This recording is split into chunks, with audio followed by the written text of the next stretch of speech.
এয়া ডাঙৰ মিছিলা মাছৰ এটা ৰেচিপি লৈছোঁ। কিদৰে বনাওঁ আপোনালোকৰ শ্বেয়াৰ কৰোঁ ব'লকচোন এতিয়া। এয়া মিছিলা মাছখিনি ভালদৰে মই নিকাই পখালাই ধুই লৈছোঁ। ইয়াতে দিছোঁ হালধি, নিমখ। এইখিনি দি কিনে ভালদৰে এইখিনি মিলাই ল'ম। মিছিলা মাছখিনি ভালদৰে হালধি, নিমখ দি মিলাই লৈ এতিয়া মই এইখিনি ৰেডি কৰি ল'ম। এটা আলু দি বনাম মিছিলা মাছটো। এতিয়া এটা কেৰাহী তুলি দিছোঁ। ইয়াতে তেল দি দিছোঁ।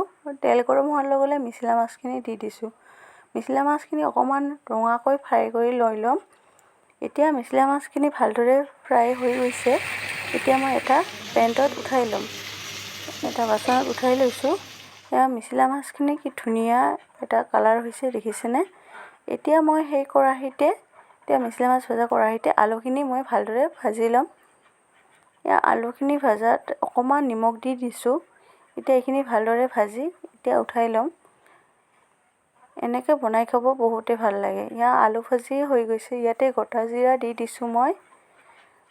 গোটা জিৰাখিনি দি ইয়াতে মই কাটি ৰখা এটা পিঁয়াজ দি দিছোঁ।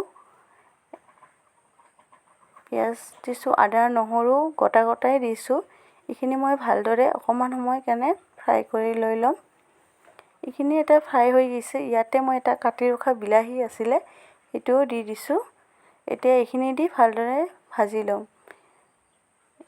এনেকৈ ভালদৰে ভাজি লৈ অকণমান নিমখ দি দিছোঁ।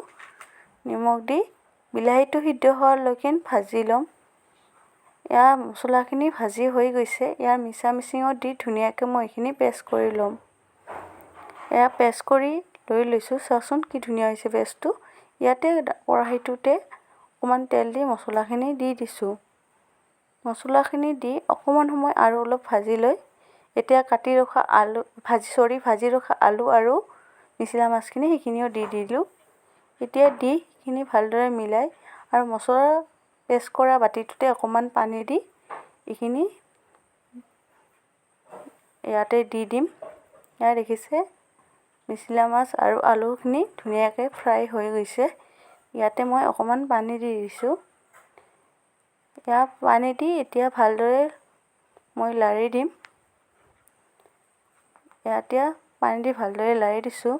এইখিনি ভালদৰে উতলাই হৈ গৈছে। মোৰ মিছা মাছৰ ৰেচিপিখন হৈ গৈছে।